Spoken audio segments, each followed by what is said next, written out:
Еще раз доброе утро всем, кто присоединился к нам в Blue 5.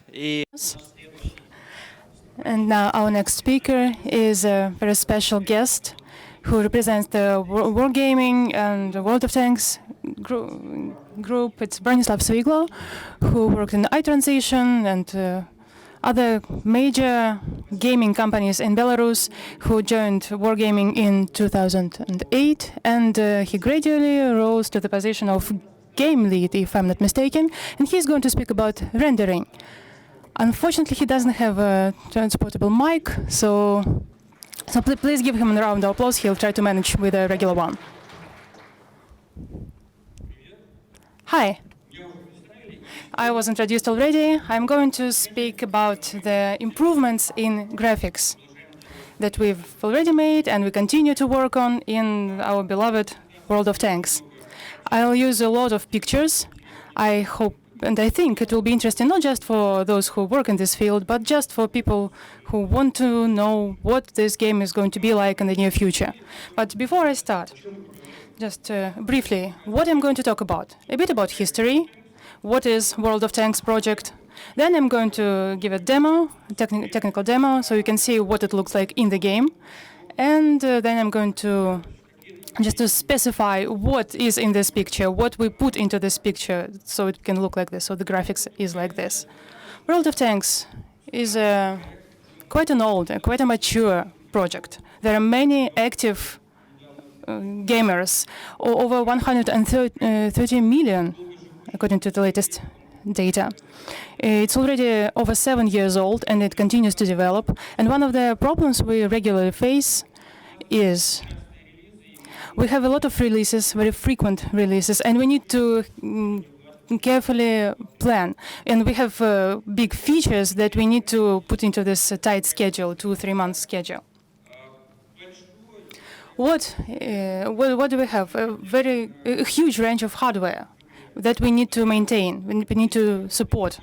With hardware starting in 2004, what was that? The third Doom, the Half-Life 2, Far Cry 2 were released in that year, and we still need to maintain this hardware because people still continue to play and rock these games. We have two pipelines, still a simple one for outdated hardware and an advanced one that allow us to add some cool features. We still support DirectX 9 and Windows XP because, for example, China, huge market, still have a lot of XP users. World of Tanks graphics underwent a number of evolutions. 8.0, 9.0 versions. We continue to evolve the graphics and lighting. And of course, we worked on the tanks themselves, and we still do that. It is an important thing, because when we update our graphics, we never wanted to do everything from scratch, to start again with each new cycle. It's impossible. We want to break this evil cycle. But this time we want to present a new update where everything will be new. So you just have, for you to have an idea what World of Tanks is now, I want to give you a demo presentation. Of course, the videos and screenshots that I present here are this is artwork. It's not actual screenshots from the game. So you can see this picture now and how it will be evolved with the new graphics. But first, tech demo. So you can see all the new features we added. So I'm going to be silent for a while.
Thank you. And now to the technical side of this. What allowed us to make this awesome technology? But before I continue, I want to answer two questions that are most likely to be asked. Yes, we do plan to release Havoc destructions. And no, Havoc does not power the new graphics. We use our in-house technology, and Havoc has nothing to do with it. So before I continue, our goals, our technology goals, what we wanted to achieve with this new technology, the new graphics. Quite ambitious goals. We wanted to improve the existing graphics and the interactive side of it. We wanted to improve content sharing among maps. So we wanted to minimize the time that artists spend on each map and on lighting on each map. We wanted players to be able to use their existing hardware and still play the game, but still we wanted to include new hardware. Because this industry is unstoppable. It's ever going. It evolves. So we wanted to create a new base for further improvements for the near future. Well, unfortunately, my time is limited. We've done a lot, and unfortunately, I will not be able to speak about everything that we've done. I've just chosen the most delicious pieces, what we created, and what I want to share, so the users can appreciate our work. And these are the main highlights of what I'm going to speak about.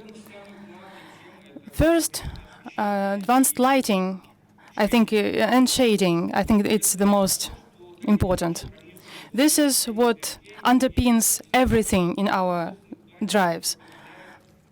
This is what allows us to visualize everything perfectly. What is based on? First, PBS lighting. We use physically based parameters based on physics, on the laws of physics, and artists use them and are able to base a lot of physical materials on these aspects. PBS, unfortunately, doesn't resolve many lighting issues, and we still have to include our own technology, our own know-hows, so we can include even more materials. And after the 9.0 release, we aimed to adapt it to even wider range of materials. Here you can see one tank. It's rendered in real time in our API. And you can see it in the new lighting. So you can see this the correct visualization of fabrics and of surfaces. It may surprise you, but there is a lot of fabric on a tank. Then you can see the better blending of materials. See, you can see here. Tank is metal and paint. In here, you can see how it is correctly blended, how paint is blended with metal. It doesn't look ugly. It doesn't look messy. And see here very delicate detail. Highlights, bright spots on the surface of the tank, on smooth surfaces. It allows us even better represent the smoothness of a tank. New lighting also allowed us to add something that was a long-awaited feature. You can see this dynamic picture. You can see how it gets wet gradually. So when a tank goes into water, it gets wet gradually. In real time, it looks really, really awesome. Dynamic dirt. You can see how it gets dirty. The longer it is on the map, the dirtier it gets, very gradually. So it becomes splattered with dirt. And another important moment. This dust and dirt is also very correctly represented because we use the same algorithm as with fabrics.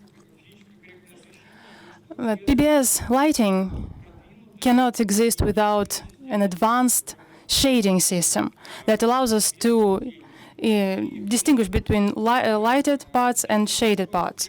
We use a large spectrum of technology, but not because we couldn't find one universal technology, but rather because Each technology has its limitations, in capabilities limitations. So we focused on a wider range of technologies, but each one is directed at a specific aspect we wanted to work at. Adaptive shading, for example. Here you can see shadows. And we can shade not each screen by screen, but we use memory, operative memory, and it allows us to minimize overhead for shading. Here you can see the debug screen. You can see how many shadows we used to create the final product. So it can be realistic and fast in real time. We use a number of sub-shadows, and we were able to create what we couldn't before. For example, cloud shadows. So you can see in this space, as if the sky is clouded. Volumetric shadows that so you can see we used particles in a more harmonious way, a more realistic way. Screen space shadows, hot technology right now. It allows to visualize very small unsmoothnesses. So it's very small shadows that we cannot achieve with other technology. Another half-hedged technology that artists love right now, material shadows. Look here, at the right, at the object on the right. You can see this red bricks, and to create volume of these bricks without real geometry, we used these material shadows. They create depth. Shadows are good. Lighting is good. It's all awesome. But without a global aspect, shading and lighting doesn't look so good. So shadows would be too dark, too black. So we need this global lighting, global illumination. So we can shadow the parts we need and light the parts we need. Here you can see how the tank becomes a bit yellowish or orange, and gets an orange tinge because of the tarp on the top. Another example. Here we can see a green tarp, and it also creates a greenish shadow. We use a mesh of local probes. The whole space is covered with local probes, and each probe contains information about what is around it. Then this data is used to debug this lighting, to relight both static and moving objects. This approach is very efficient, very fast, but it takes quite long to pre-compute. It's done offline, and we wanted to lower the CPU for its generation. So we created an adaptive mesh. And allows us to minimize the time for computing by tenths of times, but with the same quality. To summarize, what is the basis of lighting? The unified PBS approach. We cover even a bigger range of materials.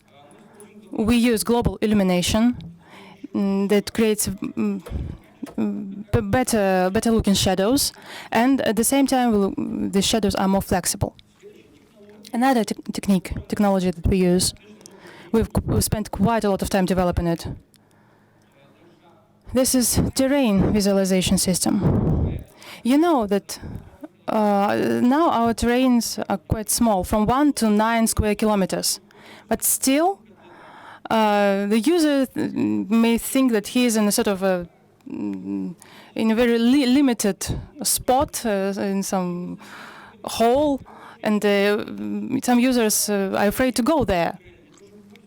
But so we wanted to work on terrain. So the user might actually feel himself in a very vast space. So the user and could be even further immersed in the game. So to achieve that, we focused on three aspects: a new mesh renderer for terrain, a new advanced blending algorithm, and a new texturing approach. Important thing, we wanted to divide texturing and geometry, so each component is efficient, so one wouldn't slow another down. Here you can see an example of terrain. It is a geometric mesh. It's 32 kilometers from the camera. And we used an efficient patch culling, and each patch becomes twice as big as it used to be, and therefore the CPU overhead is cut in half. To create a more comprehensive geometry, we used LOD. So, but we wanted to prevent this sudden appearance of LOD for the user. So we used a continuous LOD system. So it's very, well, it's very continuous. So it's a very smooth transition from one patch from another.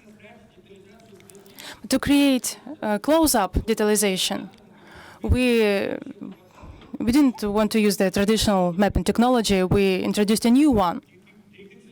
We used with DirectX 11 drive.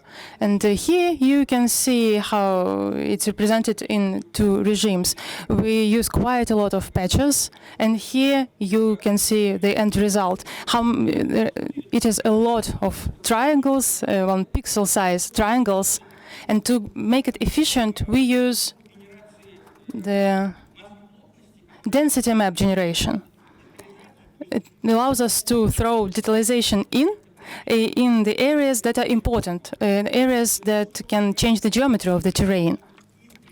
But to add details in close-up, because when you see texture from afar and you see it's flat in close-up, it's not good. We fixed that. Tessellation is good, is cool, but from the visualization point of view, for example, when we look at the tank, so to improve the visualization of the tank, we use collision tests with this detalization together, so the tank parts look even more realistic. Geometry is good, but if geometry has no beautiful, cool-looking parts, realistic parts, it's nothing. So we focused on the advanced blending. We use a standard blending, splatting. We use one mask and a number of materials that are blended over this mask. But it has one drawback. The bigger the tiling, the more obvious it is at the mid-range and from afar. But here you can see how we solved it. We used 3 scales: global scale, macro scale, micro scale, and blended them together. It's not a simple blending, not from one level to the next. It's a complex, comprehensive blending. It's like if we have a number of signals of different frequencies, and then they're all blended together in the final product. Here you can see how we add the macro level to the detail texture, but with subtracting the detail average from macro texture. And then we get the final result. You can see the formula here. This way, we eliminated the repeated pattern, and we preserved the detalization of micro, macro, and global level. It's quite efficient.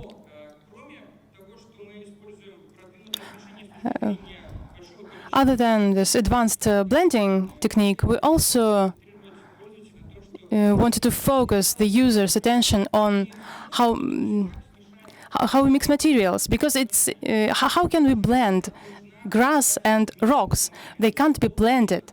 Grass should be between rocks. And for that, we use height-based blending. It helps us to make a more realistic detailization of grass and stones. New blending is awesome, but it has one problem. It's very slow. To mix many tiles in each screen in pixel by pixel, it's very long. This is why we use virtual texture procedure. It's similar with shading. We cache these images. We use virtual texture. So there are many small tiles that are placed here in this atlas, and they're just waiting to be chosen by us for the next screen. And we also use an additional feature that's not an independent technology, it's a visual texture technology in indirect maps. So I can say, I am here, I have the world position here, give me the data for the bigger atlas. Where are my texture data? Where is my texture data? I'm going to show you how we use that. Virtual texture has the same problems as all the games that have zoom. Zoom is the biggest evil. It spoils any game. Yeah. So you get closer and closer, for example, 25 times closer to an object, and you see how blurred it is. If you want to ask me how we fix that, I can answer later, but not here, not now. Virtual texture has another cool feature.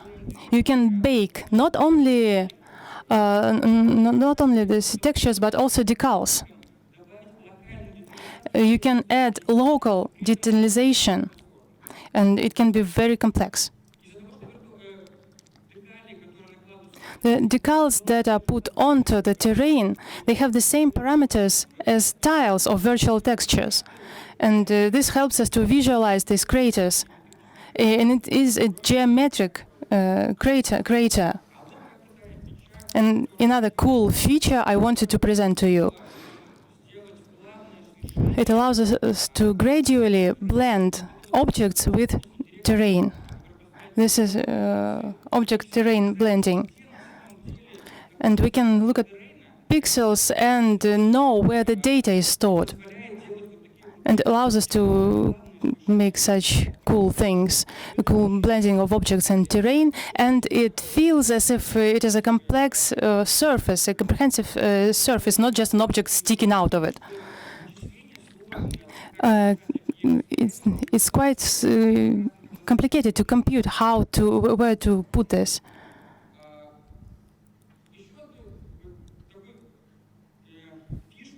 Another feature that made it even more diverse is puddles, how we add puddles. We can use a global texture, we put data in a global texture, we say, we want here to have a puddle, a water puddle, and it can be done. As I already said, we increased the distance of the terrain. So the game area is still 1 to 3 square kilometers. It wouldn't be efficient to add a lot of resources to the outland terrain, because it has needs a lot of resources. It's not efficient. So we optimize the outland resources, and artists can use global objects on the map. These landmark objects. An example. So when you see an object on the map, what you can feel, so you're not just in some hole, you're on the verge of very vast spaces, and there is a mountain, for example, in front of you. This object here on the right. It allows us to increase detailization of the terrain. You cannot do it with a standard detailization mesh. It's quite complicated. It's not efficient. So we use a unique procedural geometry for that. To sum up, we have a bigger, more spacious maps, and the level of detailization is improved by 10 times and more. Then you can change the point of view. You can view from the tank or from any side around it.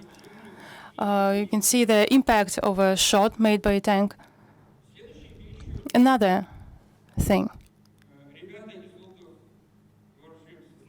Guys from World of Warships, they know how complicated this technology is advanced water technology. Unfortunately, to the guys from World of Warships, we apart from oceans and seas, we also have to detailize rivers and lakes. And we use a set of approaches that together create the picture, very efficiently create a picture of water surfaces. It's very similar to the terrain texturing. So the surface of the water is divided into patches, and it speeds up our work and minimizes the number of triangles. To create realistic reflections, which is, I think, one of the key features, together with wave simulation. So reflection and wave simulation, I think, are the two most difficult and important things. So some use reverse cameras, so they redraw a scene with a simpler shading. And then the reflection and the map itself, the lighting is different, it doesn't match. So many objects need to be redone. So we use GPU and we use water probes as the basis. You see that artist manually allocates, for example, 4 water probes here, and then this is how the end result looks. Of course, to visualize water reflection just with 4 probes, it's not enough. But so we use SSR. So it allows us to hide some imperfection, some unsmooth areas with water probes and add dynamics. The most important feature, I think, that we wanted to include in every system is the new level of interaction of the user and the surroundings, including his or her interaction with water. Here you can see how the tank is moving on the surface of the water, and not just when it moves, but when it shoots. We use non-procedural wave generation, which is usually quite limited in terms of what the artist can achieve. And it's quite slow. So we used an artistic approach. So we used deformation particles. Particles create a height map that helps us to visualize complex deformations. And the level of detail can be as complex as you want. Just it depends on the artist. Deformation just changes the height map of the water to create a new level of interaction with the water. And to achieve that, we add foam particles, so foam simulation after the tank has moved along the water, and underwater particles. So what is created after the tank moved underwater? Here, as well as with the terrain texturing, we use adaptive tessellation, so the visualization of the water surface is as realistic as possible. Here you can see there are triangles, and we put them where we need them. This is the end result. Water surface visualization is awesome, but it needs to interact with the surroundings. And here you can see the example how it does it. There are objects around it, and they get wet. It is important. Not just the tank gets wet, but any object in contact with water will get wet, will become wet.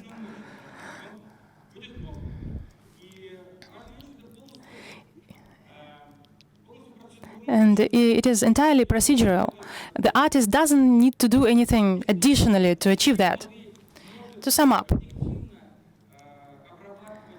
the system can simulate ocean, sea, river, lake surfaces. It is quite a speedy and quite efficient system.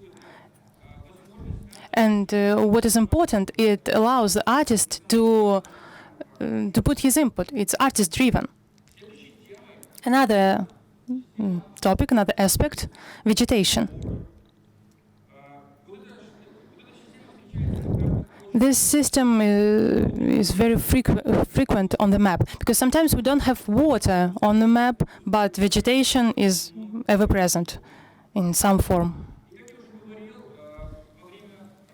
As I already mentioned when I spoke about PBS lighting, we use the same parameters for the tanks and for the vegetation visualization. Here you can see all the material sets.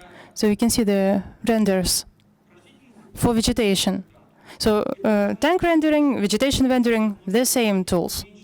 It decreased the CPU overhead and just speeded up and simplified everything. Transmission is one of the most important aspects in vegetation. So how the sunlight or any light goes through leaves of trees, for example, or any other vegetation. I think this is the most complicated case. So when the player looks against the sun, so without transmission, you can see that it looks completely different. The increased complexity in vegetation texturing visualization, it brings other difficulties. And to minimize them, we use a very advanced system of billboards. So we use imposters for vegetation. Blue ones are geometry objects, so we use geometry for them. And green objects are imposters, so they are flat. So just a flat surface with baked images when the map was loaded. Many stop here. You made billboards, you saved these parameters, but this is not the end. And another important component that is sometimes missed is depth, imposter depth. Without it, we cannot create realistic shadows, correct shadows, because this is a flat surface, and without imposter depth, it just looks like nothing, like flat something.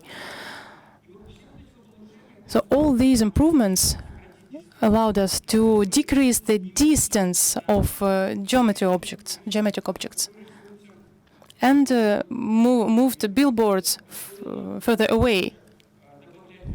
So we added much more vegetation with the same CPU. I already showed you the screen space shadows technology. It is crucial for grass.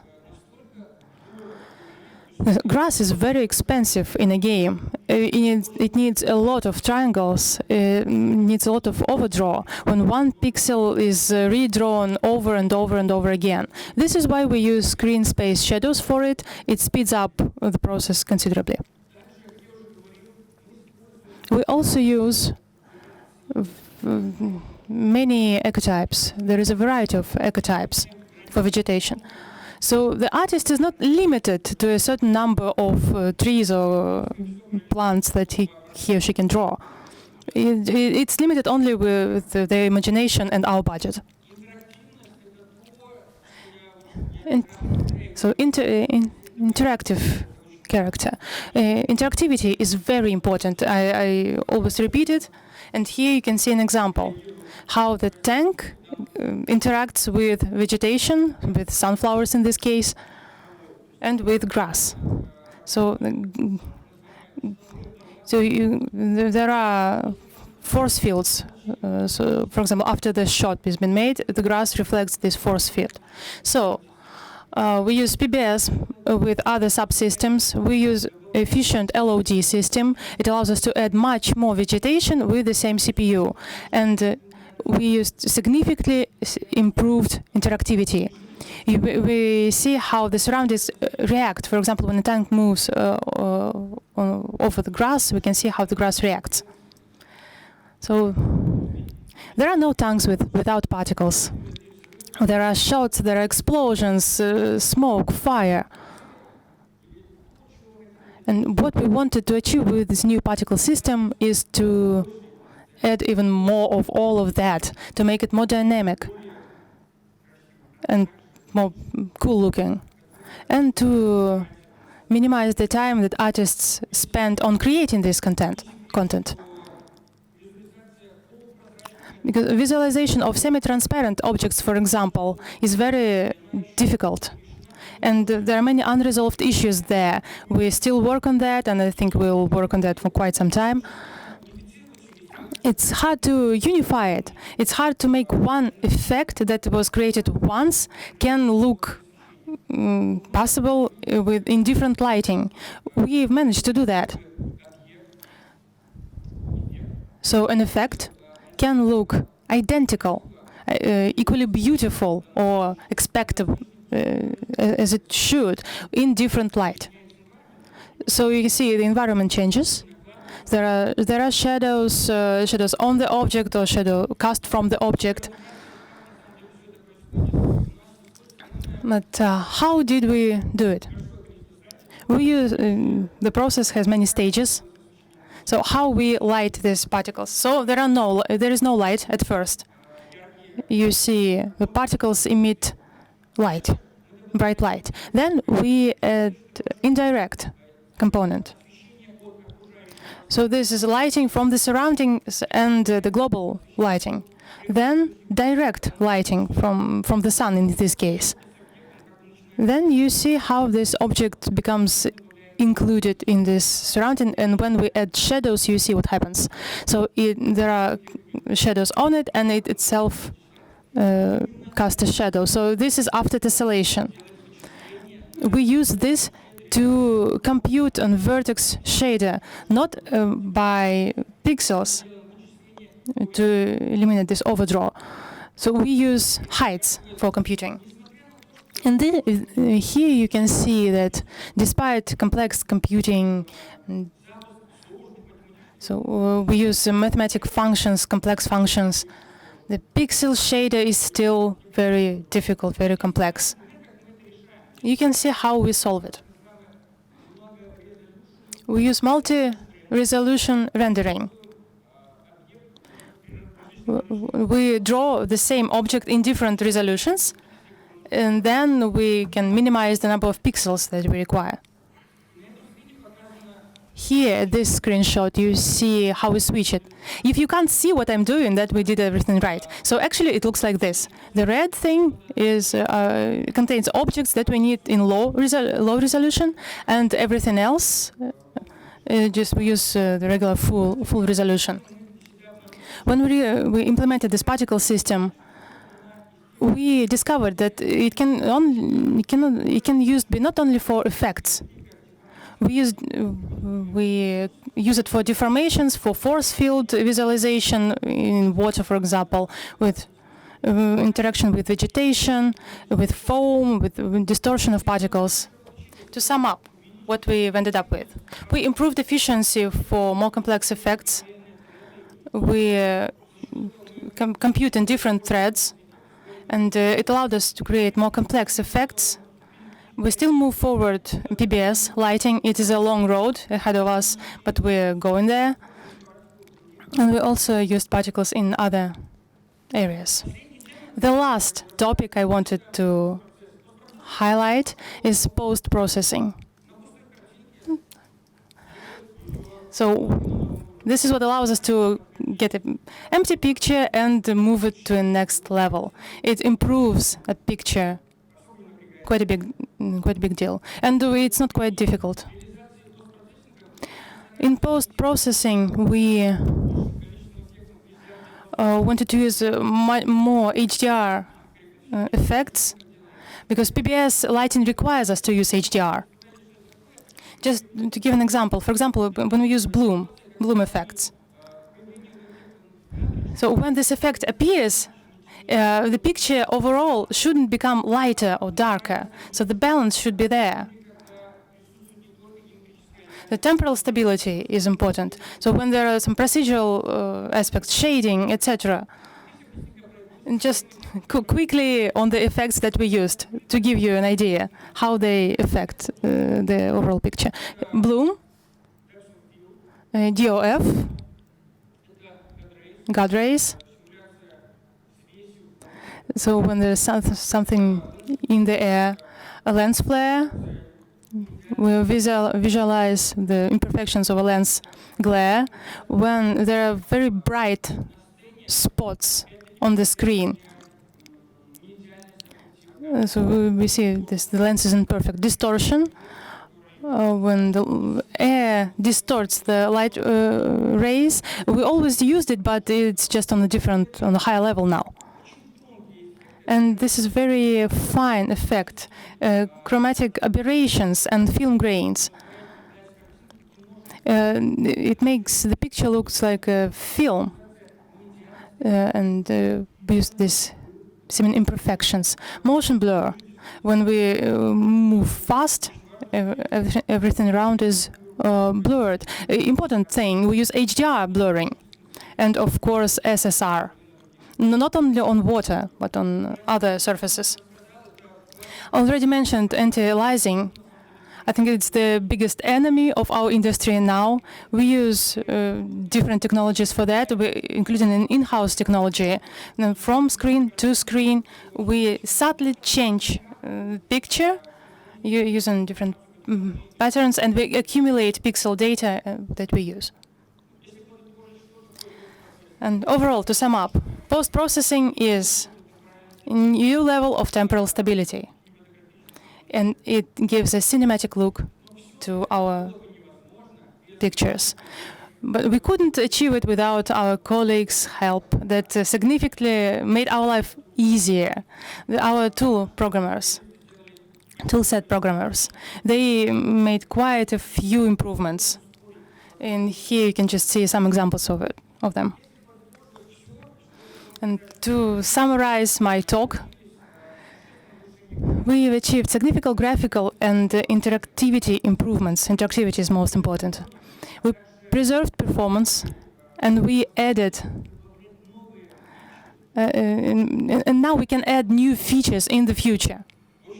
If you want to try it soon, you can see the link here. There is a sandbox. You can participate and just look us up in the internet, give us likes and thumbs up. Here you can see the old screenshot and the new one. So you see the difference.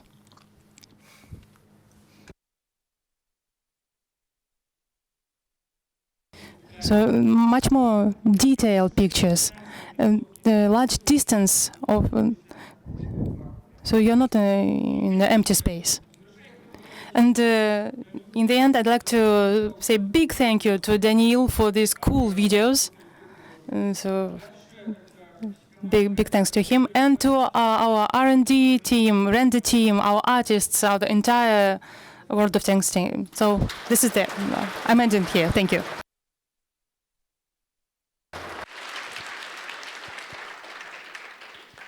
У нас времени впритык, на самом деле. Давайте. Time is running really short that we can take just one or two questions real quick. Thanks. I have a couple of questions regarding the imposters for your trees there. First, any tree as you know, can be overlooked from different angles, right? And at which moment in time do you generate your imposter? Because you know it's view dependent. Yeah, I got it. And the second question, let me fire it up right away, and you're gonna answer it later. You told about the depth for imposters. How'd you do that? Because if you just do it Z-fried, it's gonna be quite expensive, right? Because RLZ is gonna be turned on. Well, first the imposter is generated as well from selected views during the upload stage, not in real time, during the upload. And then there is a smooth transition from one to the other. As far as the depth concerned, we don't write Z-fried. Ggraph, a separate channel, a dedicated one. That's where it is, for the trees. And every time we do resolve of our shadows in screen space, we consider the depth there, right, in order to move our sampling to a new to the level we need. Yeah, as far as temporal, yeah, there was a question, temporal anti-aliasing. We had no compromises there. All of our subsystems, they generate motion vectors, including the grass. That's why I told it's an important issue, because we make no difference between different subsystems. Trees, grass, everybody generates motion vectors. There's a question here. You told that you're still using several rendering pipelines, old hard for new hard, but the artists, how do they survive that? Well, it's our big pain, but we have to live with this, you know. And gradually, we're trying to improve this process, because our artists have to spend a lot of effort on supporting forward rendering. Well, we have forward renderers and deferred renderers. These are the names of the pipeline, graphic pipelines we use. So in forward rendering, we have there a lot of tools that are automatic. They can automatically convert one type of content into the other. Like, we don't have any specific thing there, but some of our resources can be converted offline with low res in advance, and we consider all specificities of nonlinear lighting and stuff. But for other things, we use dynamic conversion and pixel shader in, like, tank textures. You know, they're quite heavy, so Alberta is being converted to diffuse online, on the fly, so to say. Yeah, additional warhead, but you can't do without it because, well, it will just take lots of your resources. I think it was the last question. Let's once again give a round of applause to our amazing speaker. Thanks a lot.